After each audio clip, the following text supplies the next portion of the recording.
নমস্কার, আপনাদের সাথে কথা বলছি আমি তনুশ্রী আমেরিকা টেক্সাস থেকে। আশা করি সবাই খুব ভালো আছেন। আমি এখানে একটা শাড়ির উপরে পেইন্ট করব, সেই জন্য প্রতিটা কুচিতে যেন ফুলগুলো থাকে। আমি যে ফুলটা পেইন্ট করব সেটা আমি আলাদাভাবে এঁকে নিয়েছি। এখন আমি প্রথমে শাড়িটা পরে নিয়েছি, পরে যেভাবে কুচিটা পড়বে সেই হিসেবে আমি কুচিগুলোকে রেখে উপরে দুটো ক্লিপ দিয়ে আটকে দিয়েছি যেন কুচিগুলো ঠিক থাকে।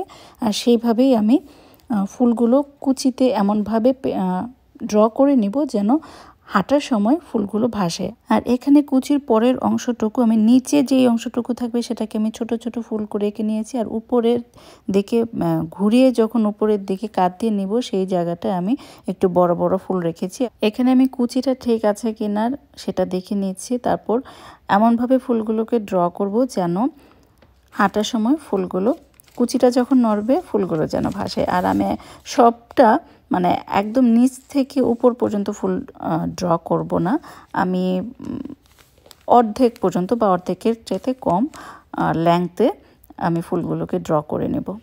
আমি এখানে একটা কালারফুল পেন্সিল দিয়ে ড্র করে নিচ্ছি। কালো শাড়ি তো যেন ব্ল্যাক পেন্সিল দিয়ে করলে, যেটা রেগুলার যে পেন্সিলটা থাকে সেটা দিয়ে করলে ভাসবে না ওইভাবে, সেই জন্য আমি এখানে ইয়েলো কালারের একটা পেন্সিল নিয়েছি। এতে করে আমার পরবর্তীতে পেইন্ট করতে সুবিধা হয়েছে।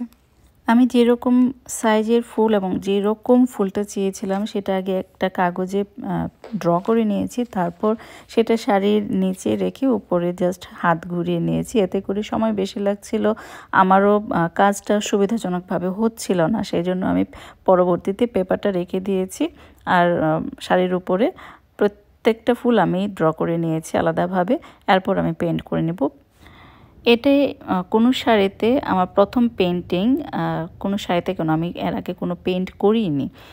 সুতার কাজ করেছি জামাতে যখন ইউনিভার্সিটিতে পড়তাম তখন, কিন্তু এখন সুতার কাজ করতে গেলে চোখ ব্যথা করে, সেই জন্য আর এটা অনেক টাইম কনজিউমিং মনে হয়েছে যদি পেইন্ট করি তাড়াতাড়ি হয়ে যাবে। আর 21শে ফেব্রুয়ারি একটা প্রোগ্রাম ছিল, সেই জন্য আমি ব্ল্যাকের মধ্যে হোয়াইট দিয়ে পেইন্ট করেছি।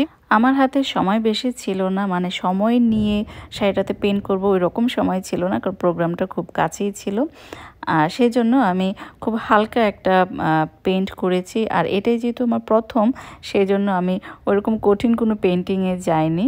শাড়ির আঁচলটা সাদা ছিল, তো ওটাতে আমার বড় করে একটা ফুল ড্র করার প্ল্যান ছিল, কিন্তু পরবর্তীতে প্রোগ্রামটাতে আমার আর যাওয়া হয়নি, তাই পেন্টিংটাও বন্ধ হয়ে গিয়েছিল। যেহেতু যেতে পারছিলাম না তাই ভেবেছি একটু সময় নিয়ে পেইন্টটা করি, কিন্তু পরবর্তীতে আর আমার শাড়ির পেইন্টটা হয়নি। প্রেগনেন্সির কারণে সব কিছুই বন্ধ করে দিয়েছিলাম। এটা হচ্ছে গত বছর 2023-এর 21শে ফেব্রুয়ারি প্রোগ্রামের জন্য আমি শাড়িটা পেইন্ট করছিলাম, কিন্তু পরবর্তীতে এটার মধ্যে আর হাতেই দিতে পারিনি আমি, তো এই জন্য ভিডিওটাও আপলোড করা হয়নি। তো এখন ভাবছি শাড়িটা কমপ্লিট হয়নি, কিন্তু এই শাড়িতে আমি আবার কবে পেইন্ট করতে পারবো আমি জানি না। তো যতটুকুই করেছি ততটুকুই আমি আপলোড দিয়ে দিই। আমার প্ল্যান ছিল শাড়ির পুরোটা কমপ্লিট করার পরে শাড়িটা পরে তারপর আমি ভিডিও করব এবং সেটাকে আপলোড দেব। আমি শাড়ির নিচে কার্টুনের বক্স আসে না অ্যামাজনে যখন কিছু অর্ডার করি, সেই বক্স থেকে একটা পার্ট কেটে সেটাকে নিচে রেখে তার উপরে শাড়িটাকে আমি রেখেছি যেন পেইন্টটা অন্য কোথাও না লাগে। শাড়িতে প্রতিটা ফুল যেহেতু আমি আলাদা আলাদাভাবে ড্র করে নিয়েছি, সেই জন্য প্রতিটা ফুলের সাইজ সমান হয়তোবা হয়নি, একটু ছোট বড় হয়তোবা হয়েছে, কিন্তু এটা আবার দেখতে খারাপ লাগছিল না। কিন্তু কেউ যদি চায় যে প্রতিটা ফুলের সাইজ যেন সমান থাকে, তাহলে আলাদাভাবে পেপারে একটা ফুল ড্র করে সেটাকেই জাস্ট কপি করা উচিত, কার্বন পেপার রেখে তারপর কপি করলেই ভালো হয়। এখন আমি শাড়ির যতটুকু অংশ কমপ্লিট হয়েছে ততটুকুরই ভিডিও আপলোড করলাম। পরবর্তীতে যখন আঁচলটাকে আমি পেইন্ট করতে পারবো সেটার ভিডিও আমি আপলোড করব, তখন পুরো শাড়িটার ভিডিওই আপলোড করব। এখন আমি পুরো শাড়িটার ভিডিও আপলোড করছি না, পুরো শাড়িটাকে দেখাতে পারছি না যেভাবে আমার প্ল্যান ছিল, কিন্তু পরবর্তীতে আমার ইচ্ছা আছে শাড়ির আঁচলটা যখন কমপ্লিট হবে পুরো শাড়িটাকেই আমি দেখাবো। তো এই হচ্ছে গিয়ে কুচির অংশটুকু। আমার কাছে ভালো লেগেছে দেখতে। যদি আপনাদের কাছে ভালো লাগে তাহলে প্লিজ একটা লাইক দিবেন।